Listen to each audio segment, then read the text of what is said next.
Ladies and gentlemen, good day and welcome to the Caplin Laboratories Ltd Q1 FY’25 earnings conference call hosted by Dolat Capital. As a reminder, all the participants' line will be in the listen-only mode and there will be an opportunity for you to ask questions after the presentation concludes. Should you need assistance during the conference call, please signal an operator by pressing star then 0 on your touchtone phone. Please note that this conference is being recorded. I now hand the conference over to Ms. Rashmi Shetty. Thank you and over to you. Thank you, Riya. Good evening, everyone. I, Rashmi Shetty, on behalf of Dolat Capital, welcome you all on the Q1 FY’25 earnings Concall of Caplin Laboratories.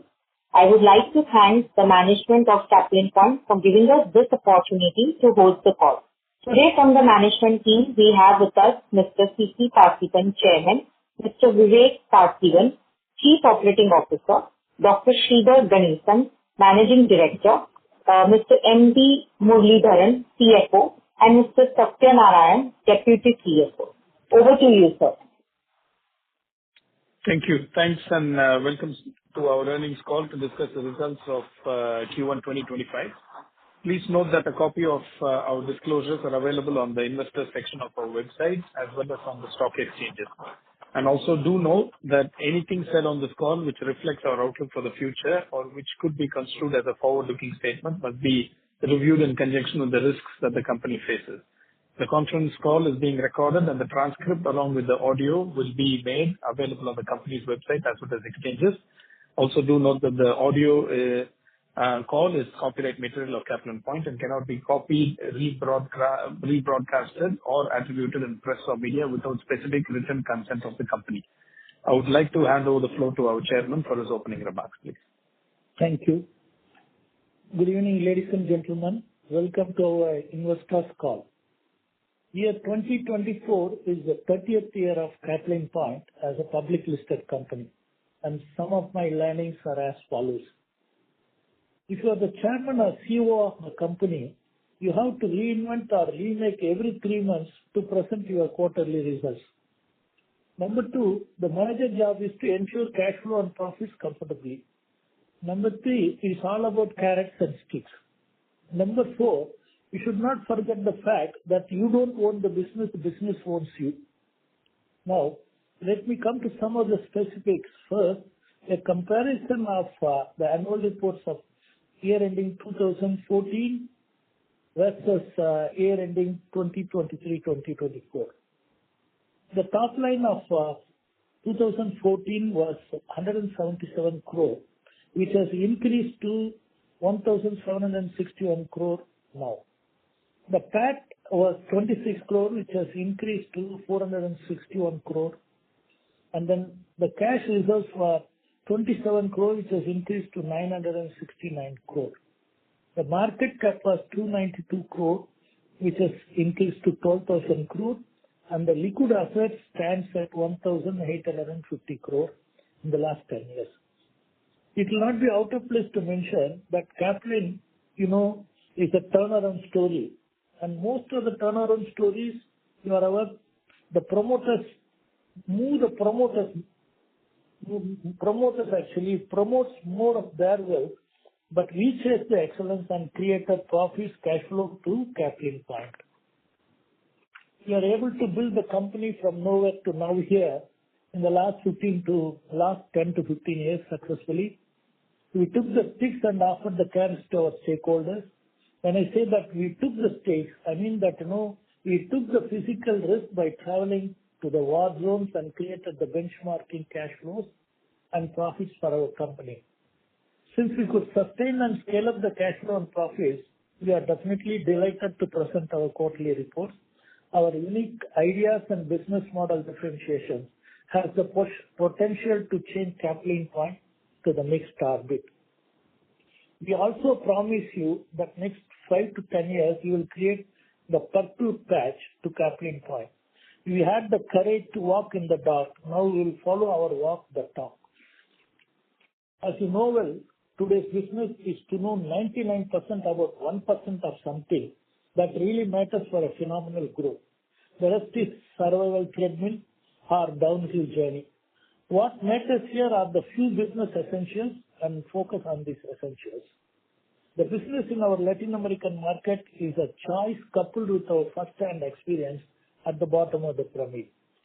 Today, we live in the world of 1% people creating monopoly goals and monopoly wealth, and it is time for a company like ours is to create a value monopoly in areas where the big boys do not have their playground with their playbook. The following quote talks of the uniqueness in the form of only one. The moon looks upon many night flowers. The night flowers see but one moon. Let me share how Caplin is trying to be unique architect in the form of building business from the ground up in our Caplin sterile US FDA facility. Let me also share my last 2.5 years to 3 years of exposure as managing Caplin sterile factory in the form of building from ground up. The basic levels of people in any US FDA facility are the shop floor people and the QC analyst.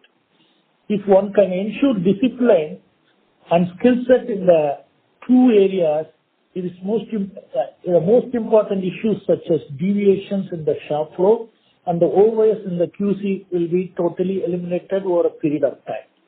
Due to my presence in the last few years, I have learned actually the 4 non-negotiables.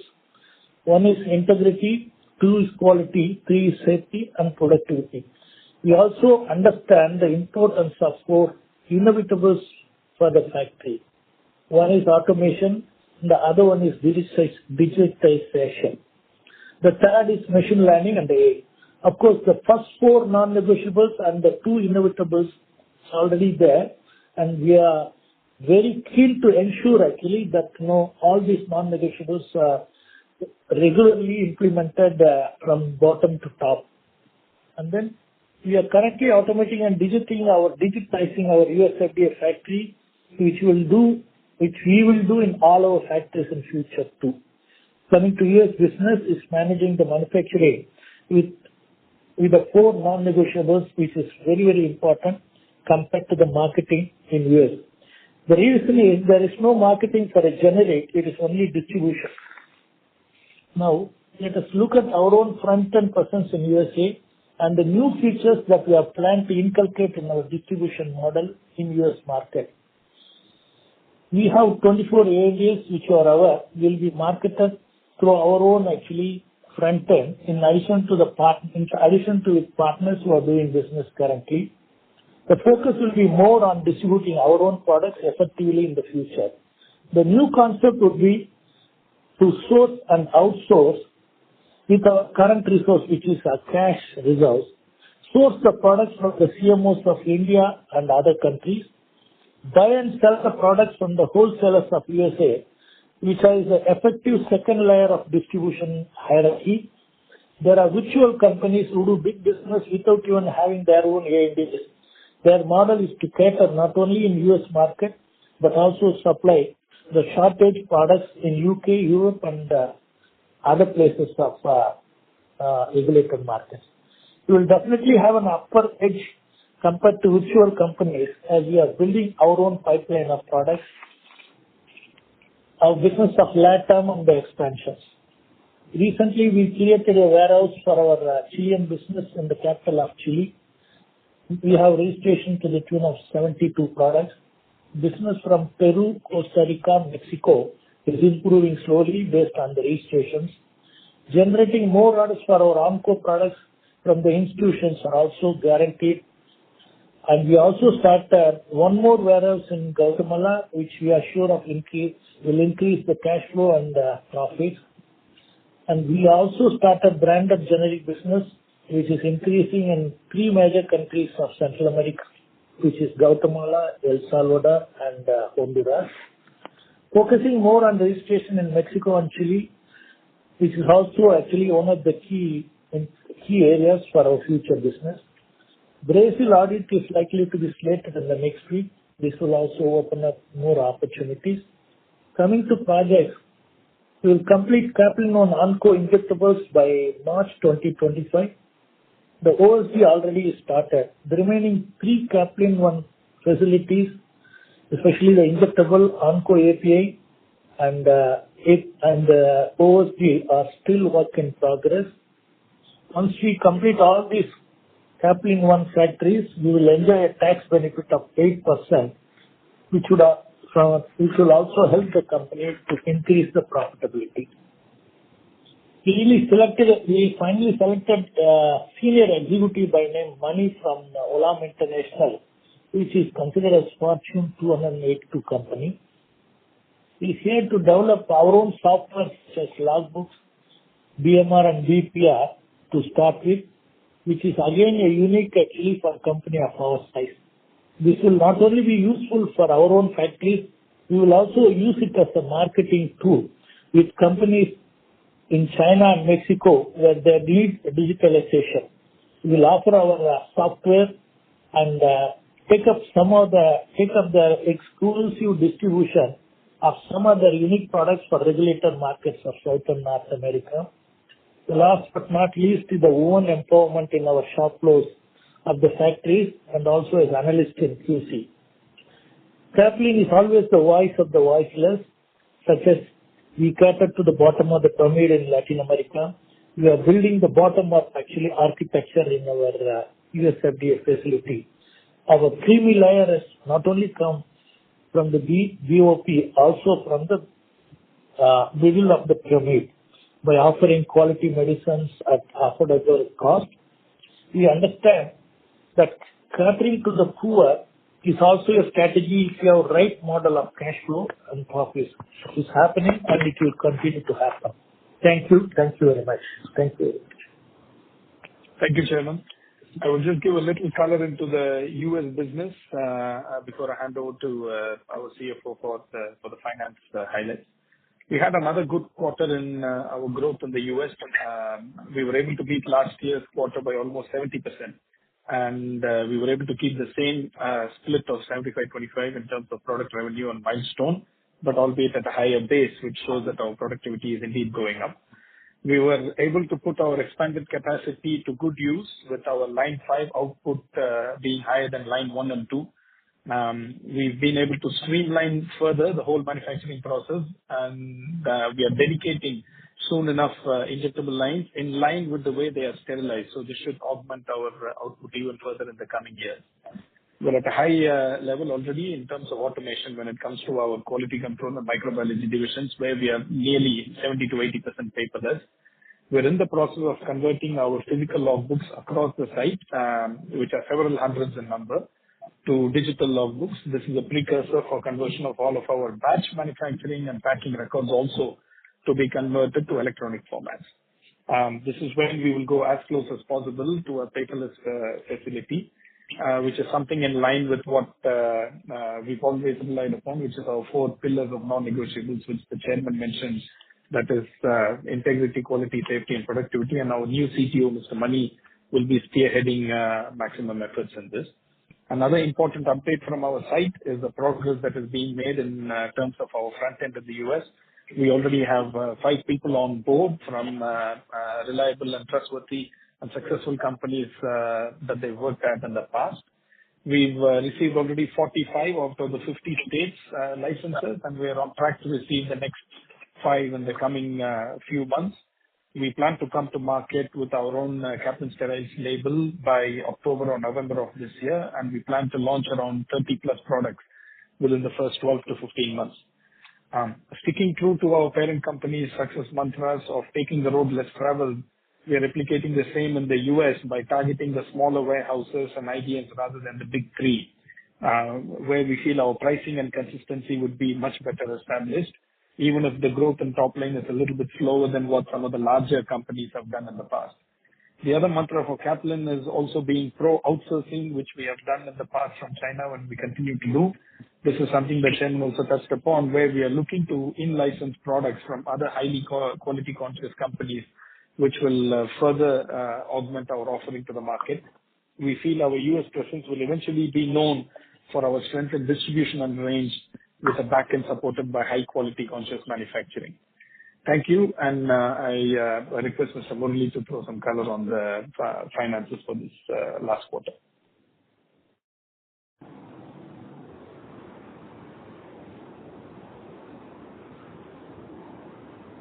by saying that what is well begun is half done. We are pleased to say that we have begun the year well with very good results, with registering 17% growth on revenue, 20% growth on the PAT. As Mr. Vivek also put, Perez has also contributed from their contribution of 11% in terms of revenue. The last year, they have contributed to 16% of revenue in the current year with high margins. That is also reflected in the gross margins going up from 55 to 16.6%. We have been promising 55% as the achievable margin, gross margin level, but consistently we have been hitting it above 55, 56, whatnot. We hope to continue that. And added to that, this year we'll have one more unit, which is Caplin 1 Lab, which has just begun commercial production. Will be joining the contribution in terms of both revenue and contribution, as they are highly valued products, niche products, cancer products. They will also contribute to the growth in revenue and contribute in the ensuing quarters and go to NPR as well. And just to touch upon the numbers, which is already there in the press release after the investors' presentation, our margins have been very good. As I said, the gross margins levels of 59.6%, and the free cash flow is 59 crores, and then the PAT is at 125 crores and at 26.2%. And we have a very good cash reserve of 960 crores as on June. And we, as Caplin put it, we have already lined up projects which are in pipeline, which all of them will be funded through our own resources. And we hope to accrue the cash year on year, and then be prepared to take on any opportunities that come by our side. So this is it from my side. If there's any specific queries on finance, I would be more than glad to take. Over to Mr. Vivek. Thank you, Mr. Murali. We can open up the floor for questions now, please. Thank you very much. We will now begin the question and answer session. Anyone who wishes to ask a question may press star and 1 on their touchtone telephone. If you wish to remove yourself from the question queue, you may press star and 2. Participants are requested to use handsets while asking a question. Ladies and gentlemen, we will wait for a moment while the question queue assembles. First question is from the line of CA Garvit Goyal from Invest Analytics Advisory LLP. Please go ahead. Hi, am I audible? Yes, Yes, please. Good evening, sir, and congrats for a good set of numbers. I have 3 questions. One is on the US side. Can you provide some insights into the factors that contributed to decrease in the revenue for Caplin Sterile from 100 CR last quarter to 80 CR in this quarter? Additionally, can you also share expectations of growth guidance for Caplin Sterile in FY'25 over FY'24? That is my first question. I think there might be some confusion, David. We've actually increased our revenue from almost 70% from last I think you are talking about Y on Y. I'm just talking about Q on Q. Yeah, he's talking about the previous quarter, not the year on year. Okay. So I think when it comes to Caplin Sterile, you can imagine that this is still very nascent stage as far as we wouldn't like to compare ourselves on a Q on Q basis. And typically what happens is the second half of the year is always larger. If you see in the last couple of years also, that would be something that you would see as a pattern. And sorry, what was the second part of your question, please? Growth guidance for Caplin Sterile, like last time you mentioned 300 CR for FY'24. So what is the guidance for FY'25? Yeah. So we are confident that we will do well this year. We don't want to be very specific on particular set of numbers, but certainly we will beat last year comfortably. That's all we are able to say at this point. I would like to add one more thing here. More than actually the top line, now that we are planning to go for a front end, as I told in course of my actually speech, we will not only market our products, in the sense we will distribute our products, we will also go for outsourcing of other products, which is an asset-light model. In addition to that, there is something which is very unique in US market. Many companies, especially the trading companies, they buy and sell. They buy the products and sell that. this also will contribute actually, to our business. Here, the most important factor is the visibility. Most of the time, our visible metrics have come from the invisible opportunities. So, what is important to us as with regard to actually US business is A, the front end which we have started. B, currently I've been staying here for the last 3 months. I understood actually about about the most important things in the form of actually taking care of integrity and quality in addition to automation and digitization. And who are the persons in the form of architects of the factory means the shop floor and the key analyst. Thank you. Understood, sir. My second question is on our standalone business that has been muted this quarter, both in terms of top line and bottom line on Y-on-Y basis. I want to understand the reason behind it. Even if I look at least at last 5 years number, our top line CAGR is nearly 3%. I understand we are focused on building a profitable franchise and we are doing it on consolidated levels in a very better way. But as an investor, we will like to understand from you why a particular segment or a portion of our consolidated business is not on the track of scaling up in the terms of revenue. Okay. I would like to tell you this one. See, what is important in any company, this is how I look at it. I hope you would also agree with me. See, A, cash flow, B, actually profits. And every year we are in a position to actually create a cash reserve of 300 crore after completing the projects. Company of our size, I would request you to look at the company of our size and see, especially the one who is doing simple generic business, not in the form of complex injectables or some technocrats who are capable of creating one product which would create a huge revenue, or somebody, a team which has created the brand marketing in Indian market or something. So we are totally different. We have created a unique business model for generics. With the result, we have been growing. The priority to us is the cash flow and profits. I think, it's fairly, in all humility, I can say that, we have been giving you the results which is fairly convincing to the investors. So in addition to that also, Javed, if you look at us as a company, standalone is certainly not the way to look at us because number one, we have acquired all of our distributors over the last 5-6 years, right? More than 5-6 years, I think. And in addition to that, we have Caplin also, which is a high growth entity that's also subsidiarized into a separate entity. So all of these will be part of the consolidated business only. So standalone by itself, I think would certainly be the wrong measure to evaluate. And of course, you answered many of the points with your question itself, but I don't think the right barometer is standalone for us to be compared. And lastly, on the effective tax rate, this quarter tax rate is more than 19%.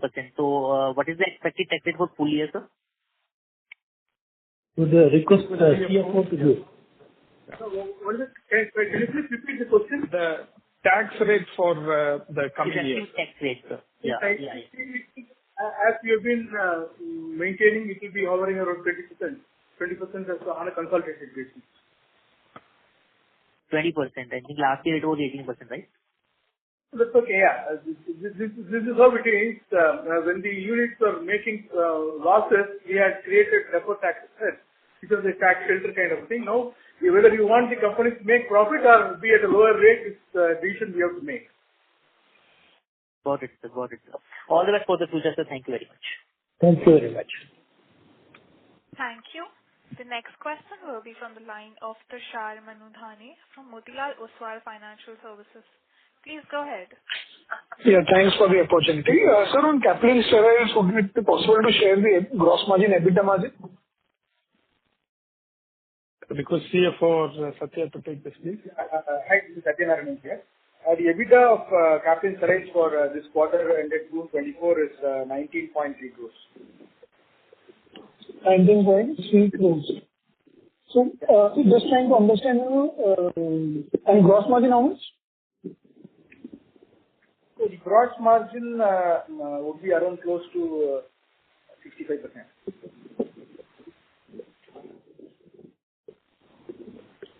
So how much? Hello? Yeah. So the gross margin will have both the components of export sales and milestones.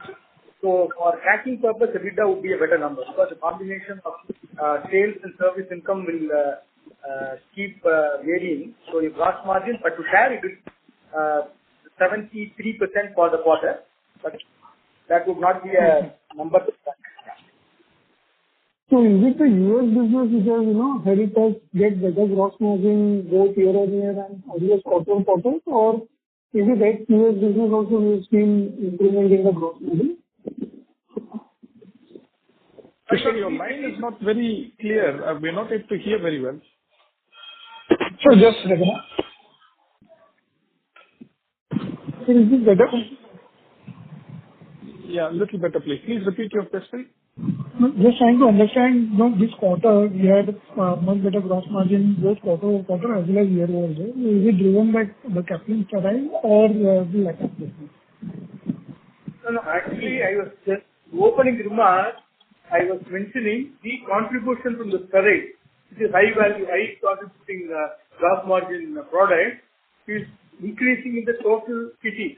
Out of 471 crores, as I said, it has contributed to about 16%, as against 11% in the last year. That has also contributed to the overall gross margin percentage from 55 to 59. That is the point I was trying to refer to. I was also extending my saying by one Caplin, one lab, which is making oncology products, which is a niche segment, the contribution margins are likely to go up. Understood. So if you could share another progress on the Mexico business, both in terms of registration, front end, Yeah, the registration is in progress, and of course, we have to complete. This is a country where the registrations takes long time, and we are very confident we will be able to complete actually at least 20-30 products in the next 1 year.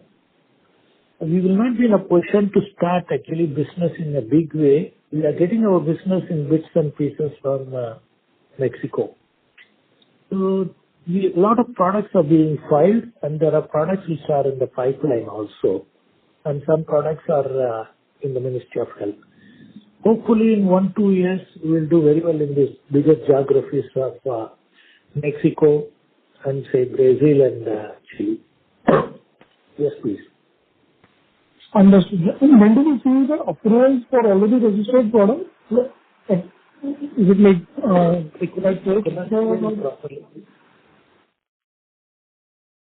Can you take over? I could not hear the call. Yeah, I think, Tushar, if I'm not wrong, you are asking how long it will take. Is it your line is very muffled? We're not able to hear, but it takes around... I meant to... Sorry for the disturbance. I meant to ask the products which are already registered, then tentatively, when do we see the approval coming through for those products, and so subsequently, the commercialization? Yeah, that's why I said, see, we will not be in a position to understand the exact date because it is in the hands of the Ministry of Health. That's why I said, as and when the registration comes, we start our business, but the warehousing model will not be able to start unless we have 25-30 products at this stage. So it will take 1 to 2 years, that's why I said. Understood, sir. So thirdly, on this API facility, which is now expected to get started in second quarter. So how to think about it, maybe in terms of captive consumption or external sales, like will it require for the exhibit batches to be done? So any timeline or any color in terms of how it is going to help either in the sales or in the profitability? Yeah. Now we are going ahead in full steam with regards to our general category API plant at Vizag.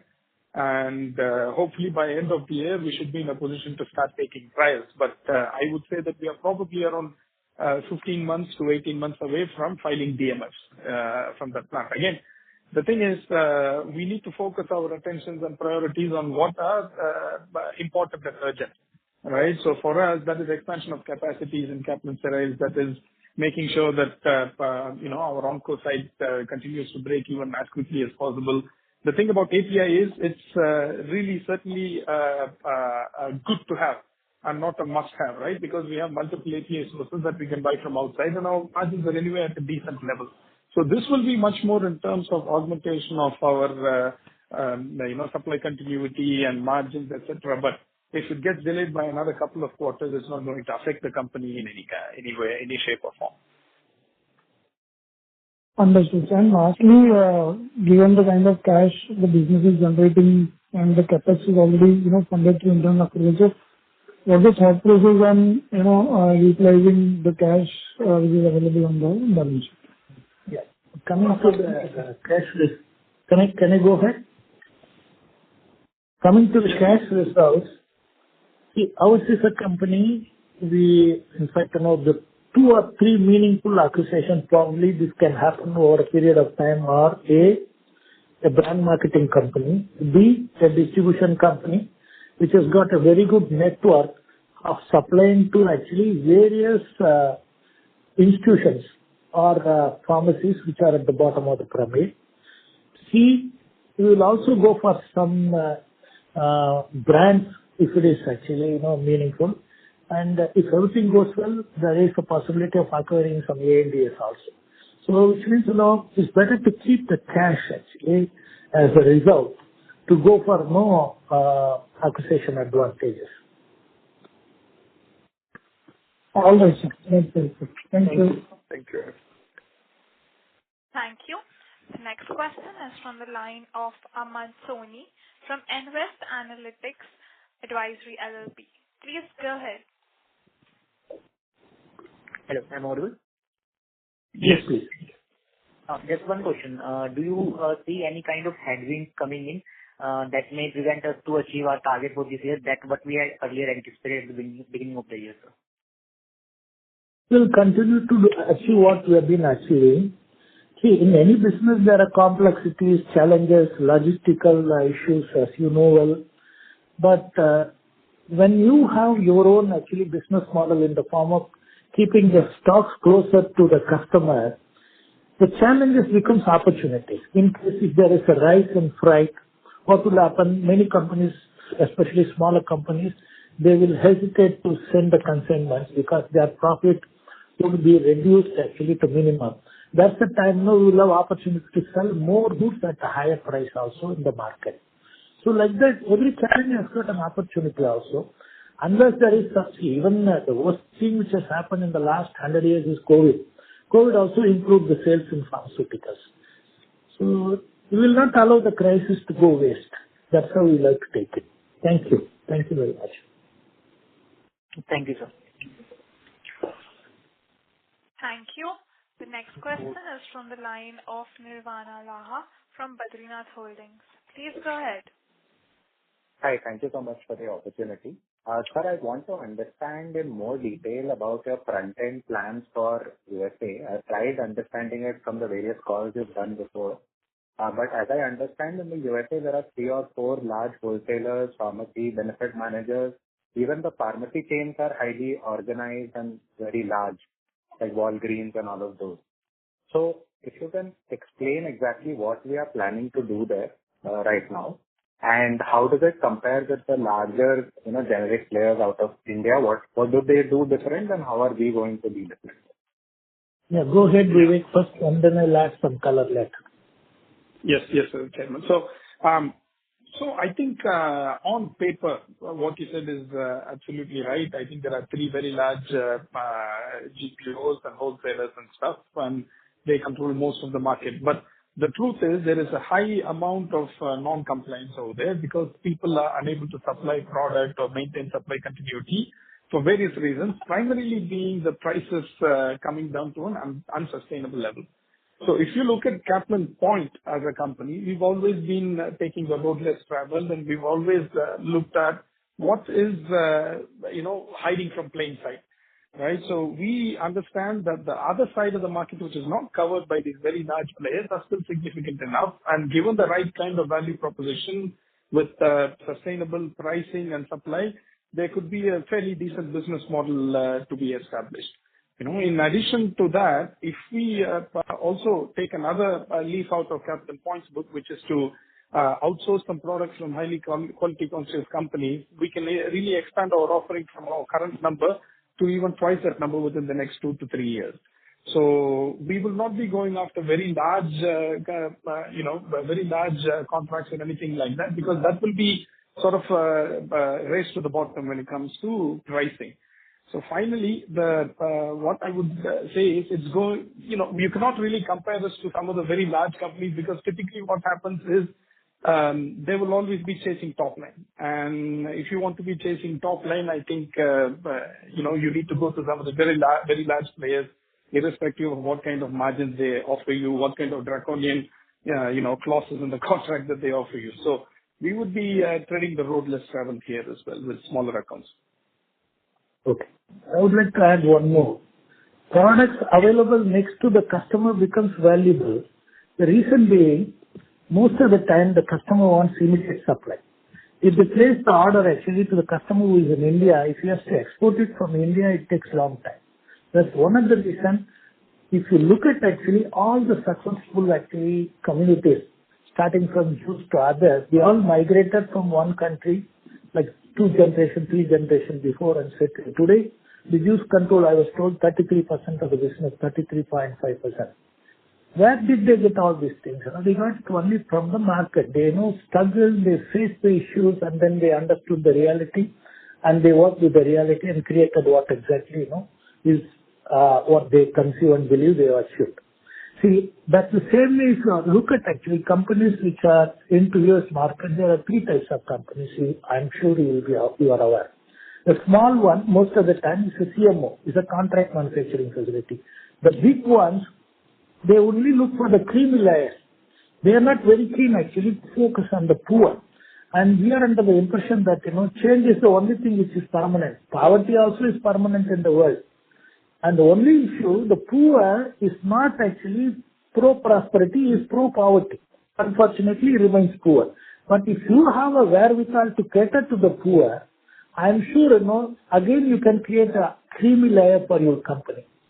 So we will not focus on the big boys domain.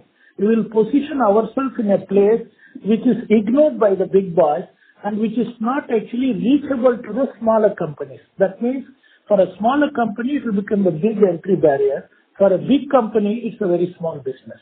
That is exactly what we have done in Latin America. Market is a market, whether it is Africa, Latin America, or North America.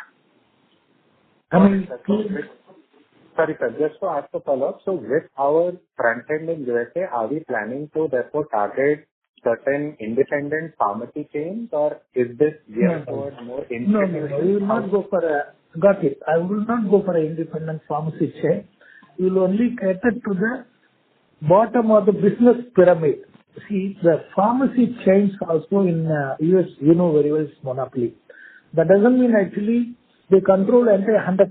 There are some in a huge market which is considered as a signature destination.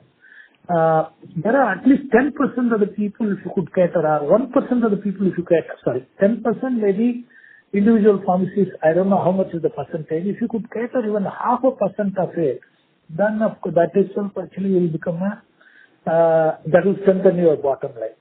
That's what I'm asking. Sorry, sir, that's what I'm asking. So you're planning to target independent pharmacies, right? 1-2 unit pharmacies. No, there are 2 sets of people we have to target. Being an injectable company, we have to target the hospitals, home care clinics, IDNs, I think these are the ones. And now what we will do, maybe, today we have 24 products. The way in which we think, that we can go for outsourcing, I don't want to mention the name of the company. It's number 1 company in injectables. They are ready to give their products to us. To him, whether it's a business to multinational or to Caplin points, one are the same because they don't have a front end. Then the next set of people, many of them are CMOs. There are some CMOs, they are ready to give the product. What we have done in China, for the ROW market, we can even do it in America. Only thing we have to be very careful in selecting our partners, and then coming to quality of the products, we have nothing to worry here because the quality 100% is managed by the US FDA. There won't be any issue that way. The system is actually very, very, efficient. If there is any issue, they always withdraw. There are a lot of other issues which takes care of the quality. There's a lot of measures.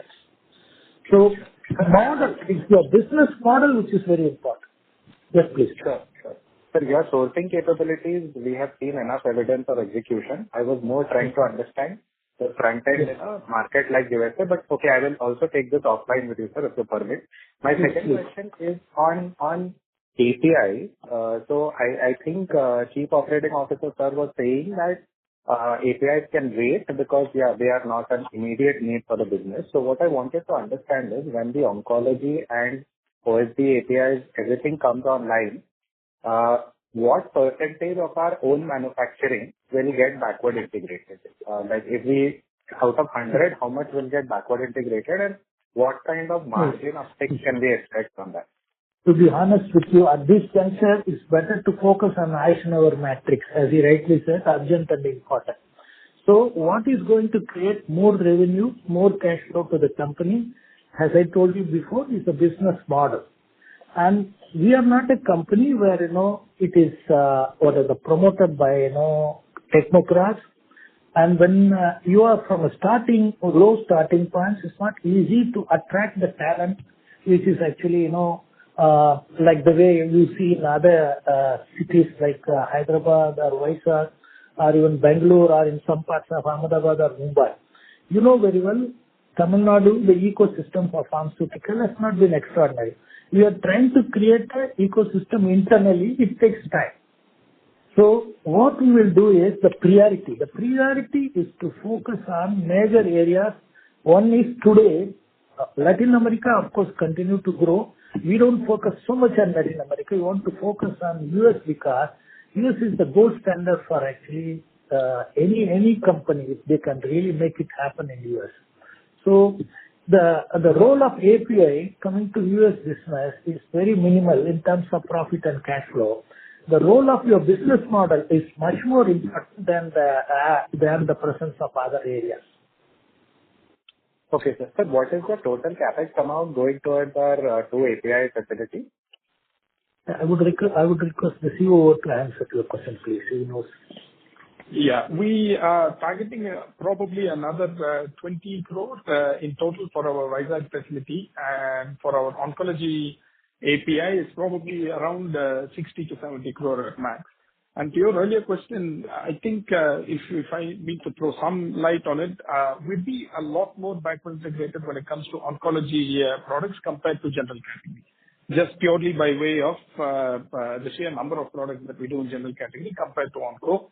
And also onco APIs are much more expensive compared to the general category ones. Sure, sir. So you said 80 crores incremental, and has anything already been spent? Can you quantify that amount? So on Vizag, all put together, I think we've already spent close to 40 crores, if I'm not wrong. Okay. Yeah. So about 120 crores total. Sorry, sir. Okay. And last question, sir, from my side. You have so many of your lines coming online now. You have sterile new lines coming online, oncology, OSD, etc. So if I look at the company from a 3 to 5 year perspective, you have shown a very steady growth trajectory of 20-25% every year. So will that trajectory continue, or will there be a step jump in revenues in the next 3 to 5 years at some point? The current actually growth will continue. We are very confident about it. In 5 years from now, we'll be one of the best companies of India. We are very sure about it because we are spending money. We are not putting money actually on areas which are not of that great importance. We are putting our money on one side, the asset creation. Most of the assets that we create, that will start fructifying, and it's more of a vertically integrated model like any other big company. On the other side, we are also creating new revenue streams with asset-like models. And we also have plans actually to do some products in the form of insulin and other products directly from countries where they are manufacturing and they don't have the capabilities to sell in ROW market. We will take it up. We will not focus for biosimilar and other insulin, that kind of stuff. We will not think of actually taking it to US market because it's not easy for us to do that kind of a business. But we will sell. We will sell in countries where we are there for the last 20 years and we have the right connection and people also trust the quality of our medicine. So these are various measures that will contribute to our kitty over a period of time. Sure, sir. Thank you so much for your execution. Thank you, sir. Thank you very much, sir. I hope you continue. Thank you. Thank you. Thank you, sir. Thank you very much. Thank you. Ladies and gentlemen, before we take the next question, I would like to remind the participants that you may press star and 1 to ask a question. The next question is from the line of Aditya Pal from MSA Capital Partners. Please go ahead. Hello, am I audible? Yes. Thank you. Thank you so much, sir. Many congratulations to you and the team for this phenomenal quarter. Thank you. Thank you very much, sir.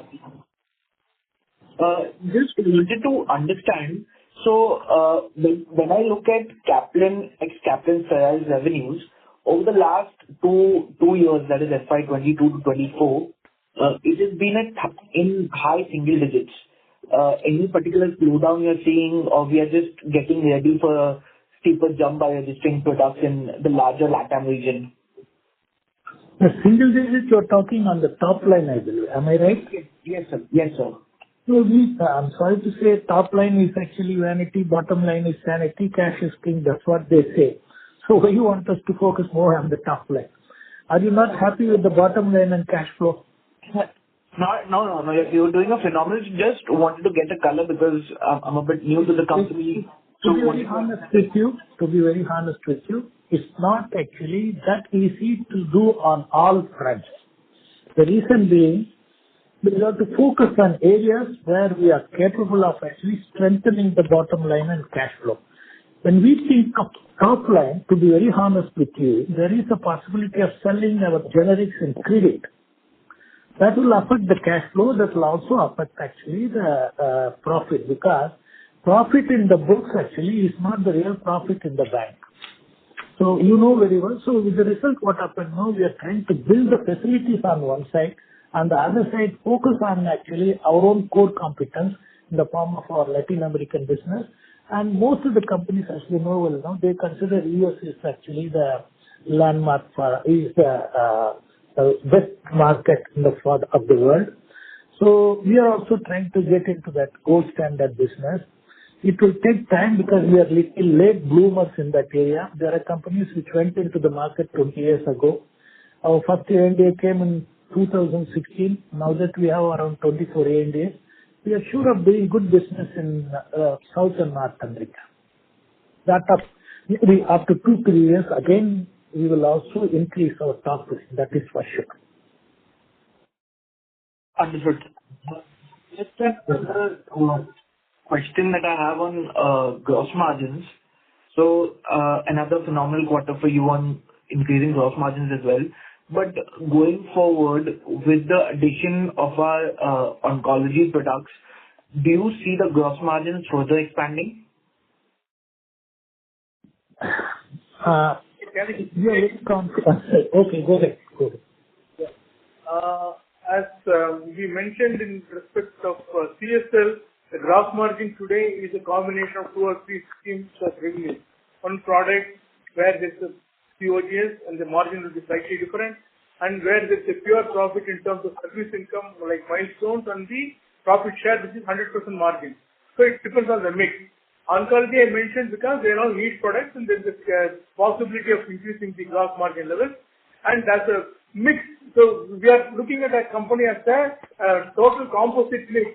What Caplin One Labs will be able to contribute in terms of the total mix of the sales of the company will definitely determine how much of the basis points which the contribution margin will go up. As I said, the PSL is a positive point I mentioned, 11 to 15% of growth has been contributing, and the composition of One Lab has to mature to some level, at least to double-digit level, where it will move up the overall contribution margin, because the base being high, still 89%, 80+% is coming from the Latin American countries. So while on a standalone basis, oncology products will have a very good margin, Steroids will have a very good margin, but how much they contribute to the total kitty will depend on how the positive movement in the mix is there. Have I answered you? One more thing, so the two major indicators to us are the free cash results, which is 969 crore, and the total liquid assets stands at 1,850 crore. And I would request the CFO to tell them what is actually the payables, please. Payable in the region of 100 to 150 crores, which is more than offset by other current assets in the form of statutory receivables and other things. So we will have more than paid for. So I only request you to look at actually other companies of our size and see the free cash reserves and the liquid assets also. Then probably we'll be in a position to understand our company. No, definitely, sir. You have a very quality cash reserve. My last question would be, if we're going to spend incrementally 200 odd crores on CapEx, if you can give me the figure, how much would be towards the Caplin steroids? Vivek? Yeah. So at this point, what we are planning is, we are planning the next round of capital expansion in the injectable side at the Caplin One lab. There's a multitude of factors as to why we have taken this decision, but there is a phase 3 of Caplin steroids that will be actually under Caplin One lab, but also catering towards the US. We expect this to be around 220 to 230 crore kind of an investment over the next 2 to 3 years. Understood. That's it from my side, and wishing you and the team best of luck. Thank you very much. Thank you very much. Thank you. The next question is from the line of CA Garvit Goel, which is a follow-up question from Invest Analytics Advisory LLP. Please go ahead. Hello. Sir, can you please repeat the amount of CapEx for injectable that you just mentioned to the earlier participants? Yeah, around 220 to 240 crore, and the Caplin One labs is what we will be spending, which will be the phase 3 of our Caplin steroids unit.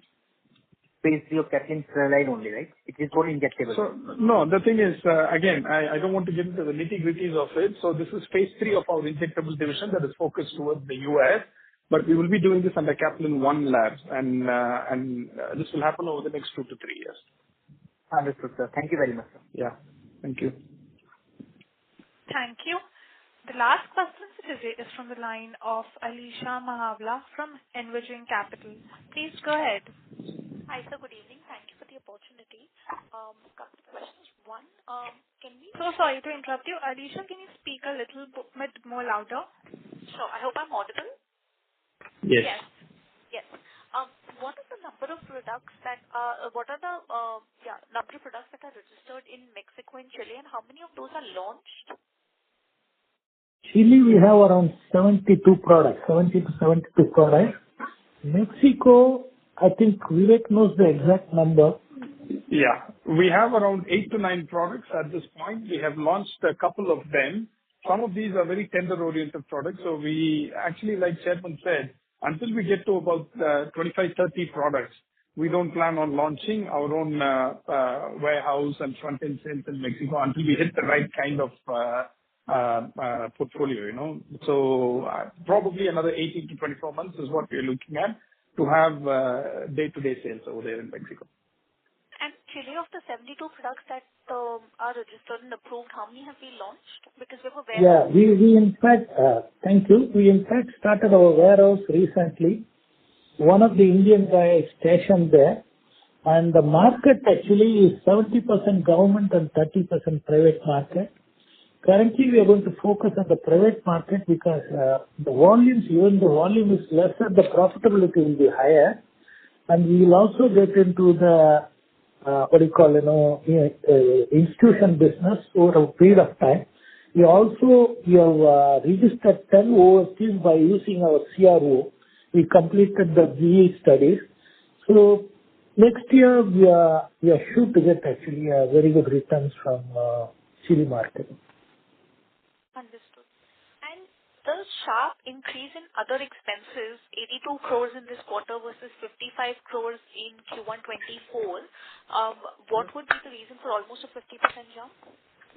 There are a couple of them contributing that. One, the ANDAs will vary from filing of ANDAs will vary from quarter to quarter.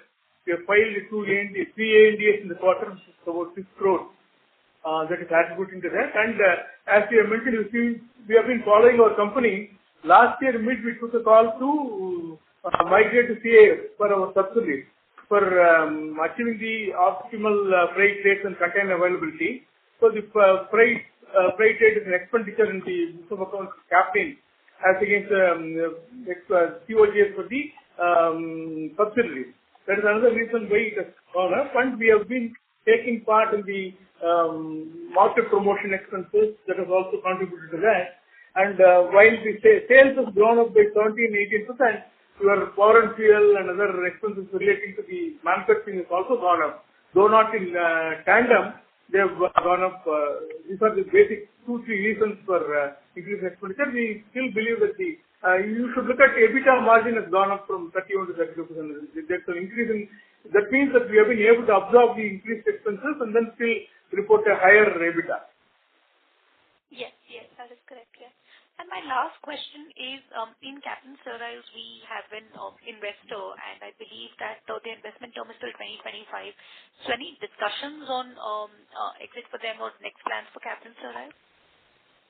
No, I think there are no active discussions or anything happening. They want us to hit a sizable number in Caplin Steriles, which we're very confident of hitting, but there is no discussions at this point on any event happening there.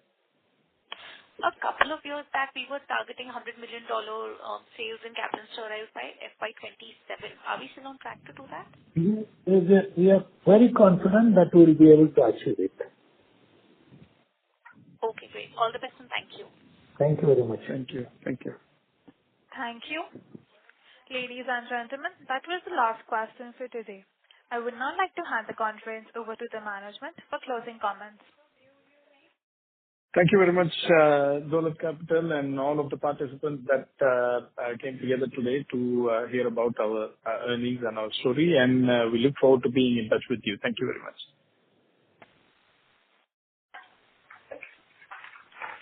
Thank you. On behalf of Dolat Capital, that concludes this conference. Thank you for joining us, and you may now disconnect your lines. Thank you.